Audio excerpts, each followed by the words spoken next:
Well, I was invited by the director of the department to go to a QM training, and what became clear to me after going through the initial training was that while my courses were okay, they could be better. And so I decided that the more exposure I had to QM, the more elements of the QM process I could embed into my courses. Really, the desire to be a QM reviewer originated from a desire to improve my online courses.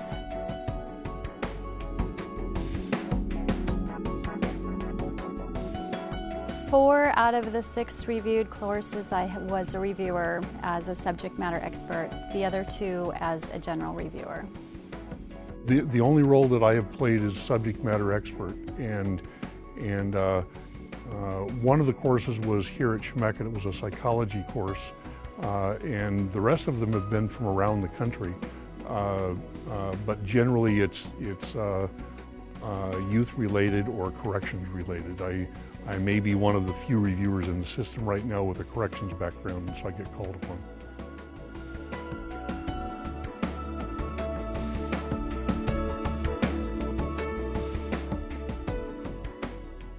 The members of the team were not always in agreement on some of the standards, and originally, to build consensus around those standards, we would have that discussion by the telephone conference call, and sometimes that would bring to light a reviewer would see something in a course that another reviewer had not seen, and then once that reviewer saw that component of the course, they were fine with building consensus.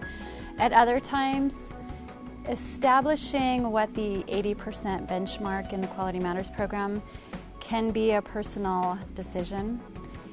And so we always supported one another with the value of your opinion. We did not always have to unanimously agree on each standard.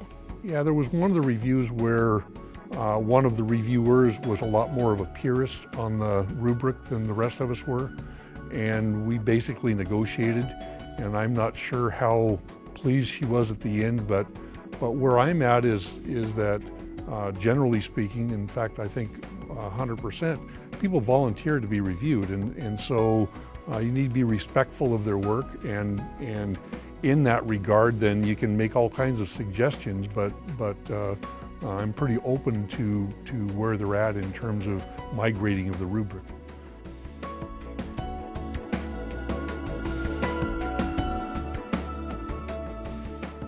Well, it did, and I think the primary way is that I went back and looked at my courses from a student's eyes, and so it caused me to put more clarity into my instructions, particularly in the syllabus, but also in the weekly work. Being a reviewer changed my courses in a few ways.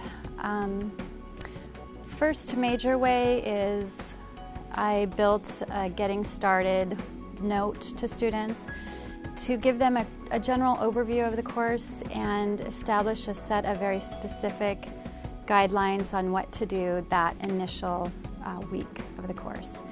The other major change to my course has been building in weekly learning modules with a clear set of instructions for each week.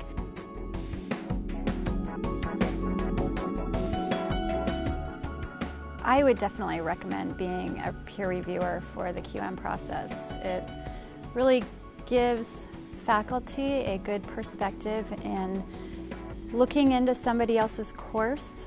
I would recommend being a QM reviewer. If you are an online instructor, I believe that you, in every review, would learn something that would be applicable to your course. I would give the caveat that on a dollar per hour basis, it's not a very good deal. So it's not about money, but it's more about experiencing other people's courses and moving your course closer to excellence.